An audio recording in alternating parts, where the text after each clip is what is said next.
Okay, still on the topic of improving performance evaluation. So another way to improve performance evaluation is to provide employee with due process. So due process mean provide employees with the fair process, with the equal and fair treatments to employees when the organization want to do performance evaluation. So due process can increase perceptions that employees are being treated fairly on behalf of the employees. They themselves will think that if they've been given due process, they will be treated fairly. So they will be more satisfied with the outcome of the performance evaluations. So there are three features of due process. For example, individual should be provided with adequate notice or adequate time frame of what they are expected of them. That means what are the factor or what are the conditions to be considered to be evaluated, or what are the factor, the elements to be evaluated. Should be given information to the employees or what actually the organizations or the evaluators or the manager want to evaluate in terms of which area, in terms of which factor. So it is more clearer if the organization provide all these notice regarding what they are expected of the employees to provide in terms of performance evaluations. Also, all the relevant evidence is aired in the fair hearing, so individual affected can respond. So, for example, if the evaluators provide performance evaluations of the employee, so whatever mark they give to this employee should have evidence or relevant evidence. So that's considered fair. That's considered transparent. It's not just based on the subjective evidence. So the employees will think that the evaluations that the organizations or the evaluators provides regarding their performance consider fair, because now they have evidence to support the evaluations, the result of the evaluations. So another features is final decision should be based on the evidence and should be free from bias. So what the employees afraid when come to the performance evaluation is the managers or the evaluators are not considered transparent, are not fair in terms of giving performance evaluation, because people can be influenced by perceptions, by subjective perception, by bias, by maybe unjustifiable evidence. So it is important the final decision should be based on the evidence that is free from bias.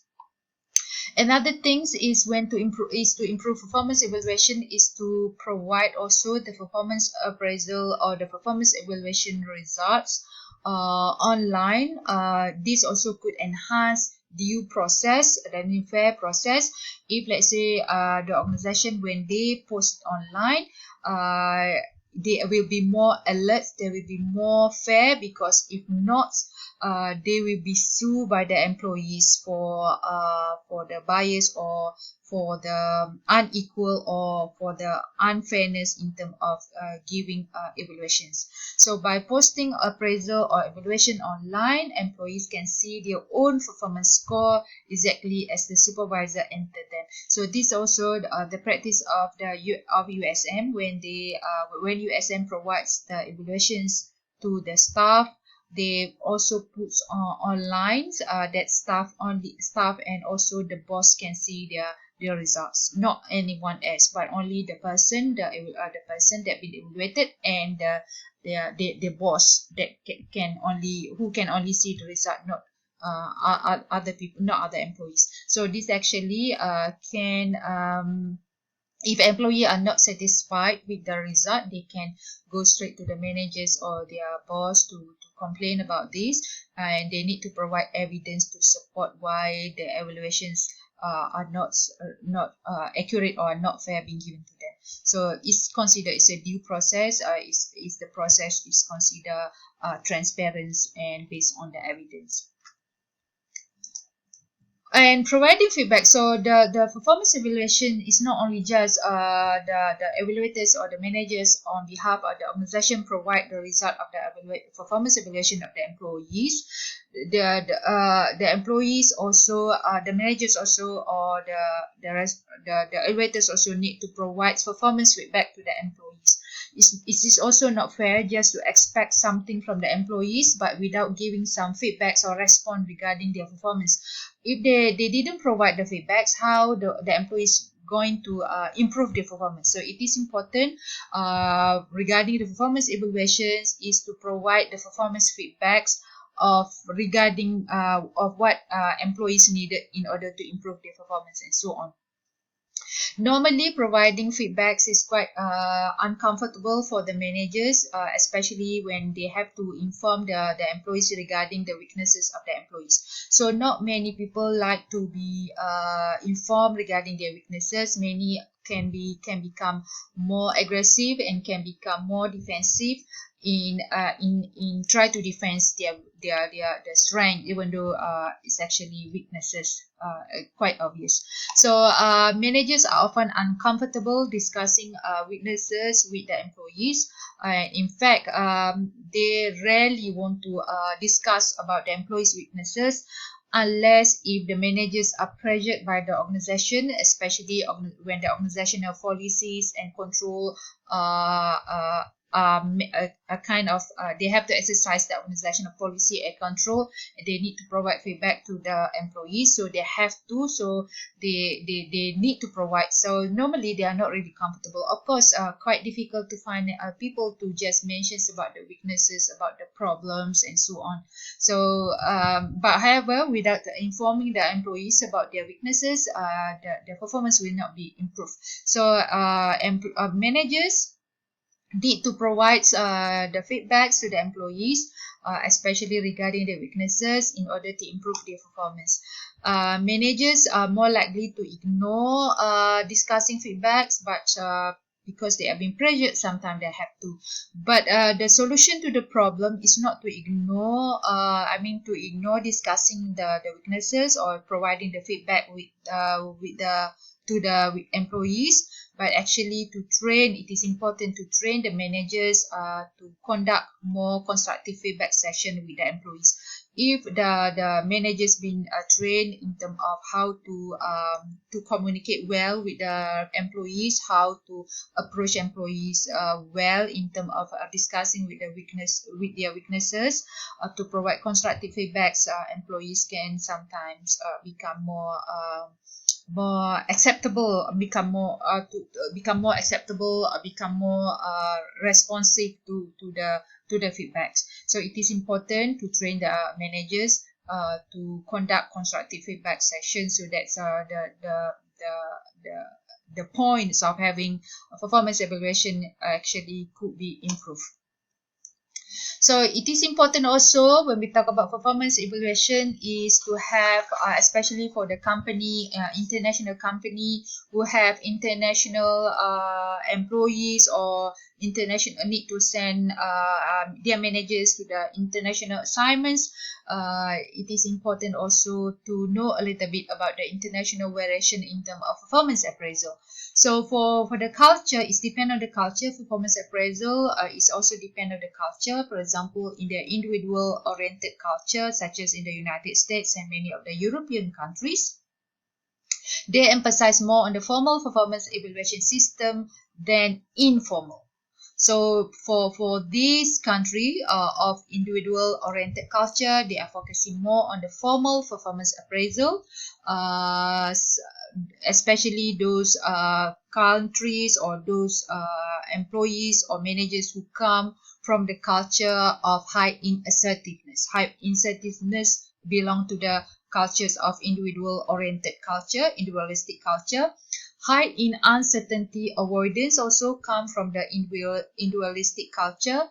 Low in the group collectivism also come from the individualistic culture. So those employees or managers that come from this individualistic culture may have high in assertiveness, high in uncertainty, high in uncertainty avoidance, low in group collectivism, they should be given more formal performance appraisal. For individual who are high in power distance, that means the gap between the followers and the leaders, and high in collectivism, focusing more on the groups, teams, focusing more on the family, tie relationship. They're focusing more on informal system of performance evaluations. They are focusing more. They are more lenient in terms of performance appraisal. So it is important also to consider the culture, the background of the employees that the organization want to evaluate. So communication also very important. For HR under HR practices, leaderships by HR begin with informing employees about the practice. So normally, HR is the first department that employees needs to refer to when they just got hired. So normally, HR will communicate regarding the policies, regarding the practices of the organizations to the employees. So HR is the first department that the employee would go to when they have a problems. So leadership by HR begins with the informing employees about the HR practices and explain the implications of decisions that might be made around these practices. So normally HR will communicate any policies, new policies to the employees. HR department normally is the department that responsible for the welfare, the well-being of the employees. So it is not enough to simply have a practice in place. HR also needs employees to know about it. So because HR is the department that deal directly with the employees' well-being, compensations, training, and so on. So it is important for the HR to communicate to the employees about the practices, about the policies that affecting them. So how to design administered benefits program. So some organizations, they provide the benefits program to almost organization actually provide benefits program to their employees. So normally it is responsibility of the HR departments to design to administer these benefit programs and to communicate the importance of these benefit programs to their employees. So the benefit program should be, it is important when designing and administering benefit programs. It is important this benefit program should be suited to the organizational culture. So the benefit should suit the organizational culture, should also reflect the values of the organizations, should also demonstrate the economic feasibility, and also to be sustainable in the long term, because HR is the department that deals directly with the employees. So if the HR should if HR could explain the benefits of the program, could administer this benefit program to suit the organizational culture, to reflect values of the organizations, could demonstrate economic feasibility and be sustainable, should relates how benefits should be sustainable in the long term, then it would be more effective and more consider better for the HR to provide this information to the employees, and they need to provide this because these benefits consist of this element actually could in line with the organizational goal and so on.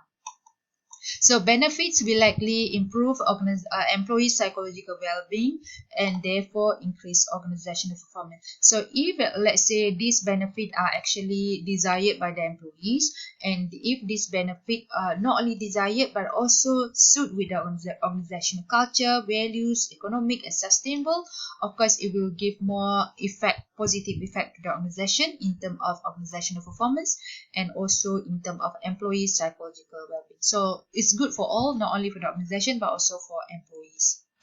So it is important also to draft and enforce employment policy because HR is the department that draft or enforce anything regarding policies, especially employments. So we will discuss this in the next part of the video.